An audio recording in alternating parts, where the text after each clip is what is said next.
At the moment, I am in the middle of the process of self-diagnosing. And I know, don't come at me, please. I realize that is a bit of a taboo word these days, and I get it. That's more of a medical term, and that makes sense to me. So I've been trying to call it more self-discovering myself to possibly be autistic.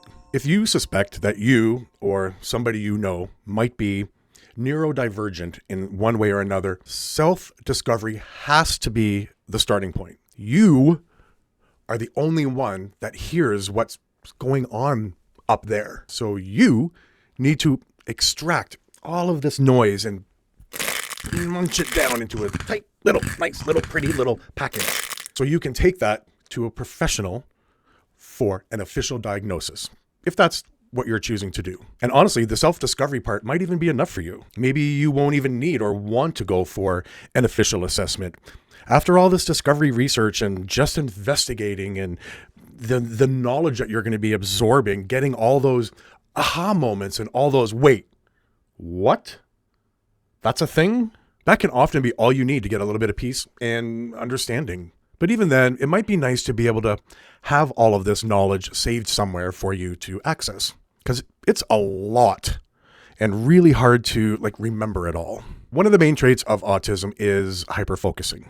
And for me, it is my biggest and most obvious trait. This is when you laser in on something that you find interesting. You want to know everything about it. So you research it for hours and hours every day, for days and days, every week, for weeks and weeks, every month, and on and on and on. And it's crazy fun, but it's really overwhelming sometimes too, and can also be very dysregulating. I personally get lost in these hyperfocuses for really long periods of time and can laser in so much that nothing else exists. Nothing else matters except this one thing that I want to absorb like a sponge and right up in here. And recently, autism has become my most recent hyperfocus. My issue becomes that I'm absorbing so much information, but my neurodivergent brain doesn't necessarily retain it. Well, that's not true. Actually, it does retain it, but retrieving it when I need it can be a really big problem. So to help myself with the neurodivergent self-discovery phase, I'm developing a tool to retain all of this knowledge that I'm getting, but also with an easy way to retrieve it at a moment's notice. I'm very much a visual thinker.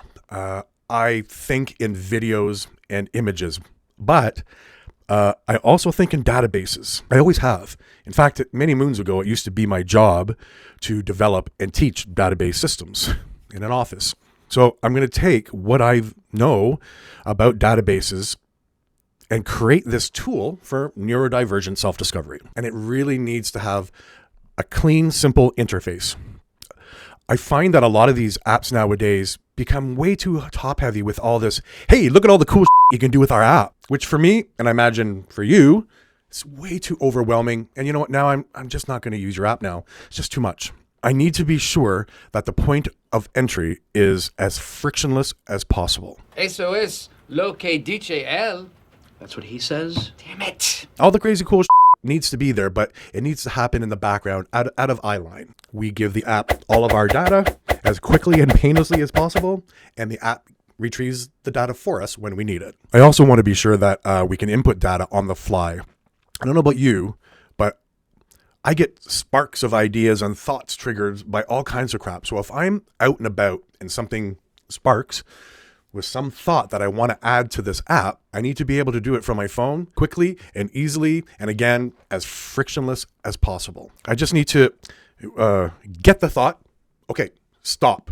Just stop what you're doing. Open the app. Tap, tap, tap, tap, tap, tap. Close the app. Carry on. Off you go. I also want to have an area that's used for learning and research. There are so many different traits that you need to know about and look out for. And not all of us are going to have all of the traits. So an area that will list all of these traits, each with information about that trait, that hopefully sets off a spark of, dude, oh my God, that's totally me. And then type, type, type, type, type, type, type, type. Into the tool it goes to save, file away till you need it. Once it's ready, I'm going to give it away for free here on this channel so that you can use it for your own neurodivergent self-discovery. I just want to help. I want to be able to make it easier for others who are struggling to figure this out. It's really fucking overwhelming to just remember it all by yourself. Like, it's all up here waiting to be heard. But when someone says, okay, tell me why you think you're autistic. Dude, it's there, but I can't retrieve it. It's like, it's just out of reach. Or it's like, I can see all of it, but it's all of it all at the same time. And they're all just like sitting on top of each other and just fighting to be heard. It's f***ing infuriating. Calm down. Whew. I also need your help and input, please. Maybe you've already been through the process and you have some ideas and ways to make it easier, like stuff that you wish you had known before you went through all of this. Maybe you're just starting the process, or maybe you're even just feeling like,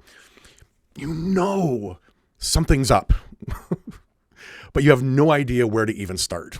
So fire away in the comments. Be kind, please. Oh, also, help me come up with a good name for it. I mean, I want something that's kind of edgy.